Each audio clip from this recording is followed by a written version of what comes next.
मुद्रा विनिमय का जरिया है कैसे?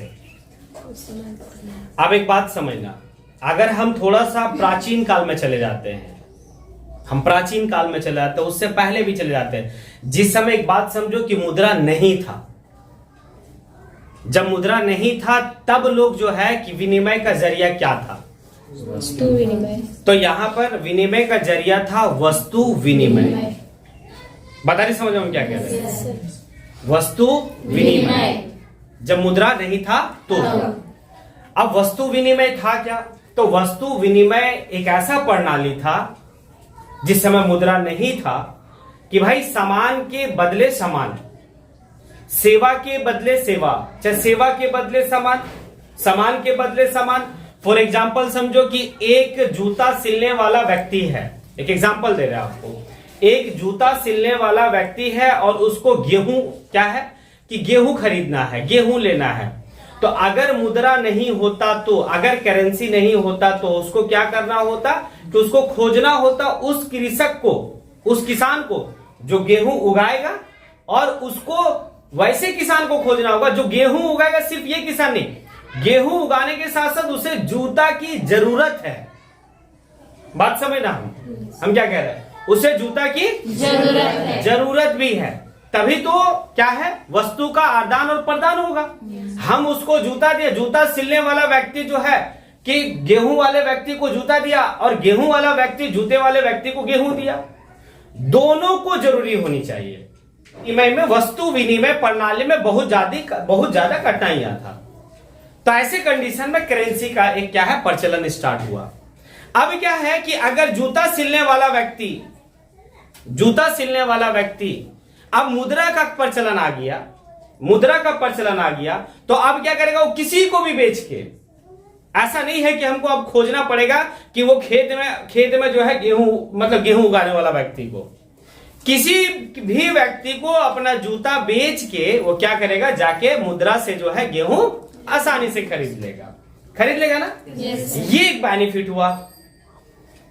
मुद्रा जब प्रणाली आया, करेंसी का जब प्रणाली आया, अब वस्तु विनिमय प्रणाली में ये प्रॉब्लम था। अगर हम बीमार हैं और हमें डॉक्टर के पास जाना, उसकी सेवा लेना है, और उसको हम जो है कि हम एक मतलब क्या है खेतीहर है, खेत में काम करने वाला व्यक्ति है, तो उसको हम क्या दे सकते हैं? अनाज ही दे सकते हैं, दूसरा तो कुछ नहीं दे सकते।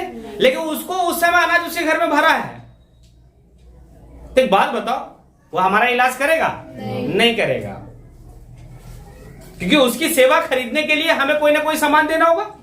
लेकिन अभी क्या हो गया? हम खेतीहर हैं, कुछ भी हैं भाई, मुद्रा का ऐसा चीज हो गया कि भाई हम क्या करेंगे कि उसको दे दिए, उस डॉक्टर को दिए, वो मेरा ट्रीटमेंट किया, हम चले गए, फिर वो अपनी जरूरत की चीज उस पैसे से खरीद सकता है। तो मुद्रा का ये प्रचलन हुआ। अब बोलता है कि देखो इस मुद्रा का जो कागज, पहले बात समझना, पहले सिक्के का प्रचलन था, सिक्के का प्रचलन था, वो कागज वाला जो नोट होता है उसकी प्रचलन नहीं था। उससे पहले जब सिक्के की प्रचलन से पहले चले आओ, तो उस समय मुद्रा के रूप में क्या होता था कि अनाज और पशु भी रखा जाता था, पशु को मुद्रा समझा जाता था। मतलब ये बात स्पष्ट है कि जिसके पास जितना ज्यादा पशुएं हैं वो उतना अमीर है। अगर पशु को मुद्रा समझा जाएगा प्राचीन काल में, तो जिसके पास जितना ज्यादा पशु है वो क्या होगा? उतना ही अमीर होगा, उतना ही अमीर होगा। धीरे धीरे इसको क्या हुआ? करेंसी में बदला, आने की सिक्के में बदला। तो हर राजा अपने अपने समय में क्या करता था? सिक्के को चलाता था। तो कुछ धातुओं का सिक्का होता था, सोना का, चांदी का,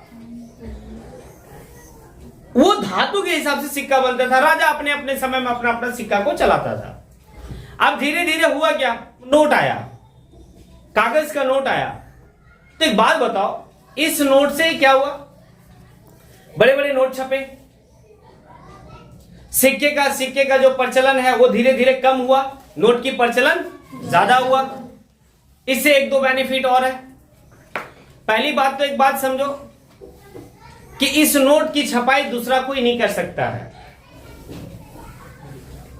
कोई नहीं कर सकता है, ये किसी को अधिकार नहीं है, ये सिर्फ भारत सरकार का अधिकार है कि वो अधिकृत करता है कि ये 2000 का नोट है। हालांकि 2000 का नोट बनने में बहुत कम लागत लगती है, तो उतना तो हम भी कर सकते हैं, हम भी छाप सकते हैं, लेकिन अधिकृत कौन करेगा? तो ये 2000 का नोट मतलब नोट है भारत सरकार। भारत सरकार जो है कि ये मुद्रा का सारा चीज लेखा जोखा जो है ना रिजर्व बैंक ऑफ इंडिया को दे रखा है। किसको दे रखा जी? रिजर्व बैंक ऑफ इंडिया को दे रखा है। करेंसी की छपाई करना, ये करना, वो करना, वो सारा काम जो करता है वो रिजर्व बैंक ऑफ इंडिया करता है। लेकिन रिजर्व बैंक ऑफ इंडिया किसके अधीन है? सरकार के अधीन है। इसीलिए नोट को नोट की अधिकृत करना किसके हाथ में होता है? सरकार के हाथ में होता है। बात आ रही समझ में? यहां तक समझ में आ गया? और इस नोट की छपाई दूसरा कोई भी संस्थान नहीं कर सकता है। अगर कोई संस्थान चाहता है कि हम नोट की छपाई करेंगे तो वो गैर कानूनी है। और ये अगर कोई भी व्यक्ति अगर नोट की छपाई अगर करते हुए पकड़ा जाता है तो उसके ऊपर ऐसा केस लगेगा कि वो पूरे जीवन भर ताउम्र जो है कि वो जेल के अंदर सड़ेगा, क्योंकि ये देशद्रोही आने की साबित हो जाएगा। डुप्लीकेट नोट की छपाई देशद्रोही की श्रेणी में आता है। आपने देश के साथ गद्दारी किया है। बात समझ रहे हैं? ये इस चीज को दिखाया है मुद्रा में। तो विनिमय समझ में आया? लेन देन की प्रक्रिया को विनिमय कहा जाता है। और प्राचीन टाइम में वस्तु विनिमय प्रणाली था और अभी मुद्रा प्रणाली। मुद्रा के तहत हम विनिमय करते किसी भी चीज का। मुद्रा जो है किसी भी चीज का विनिमय करने की मध्यस्थता करता है।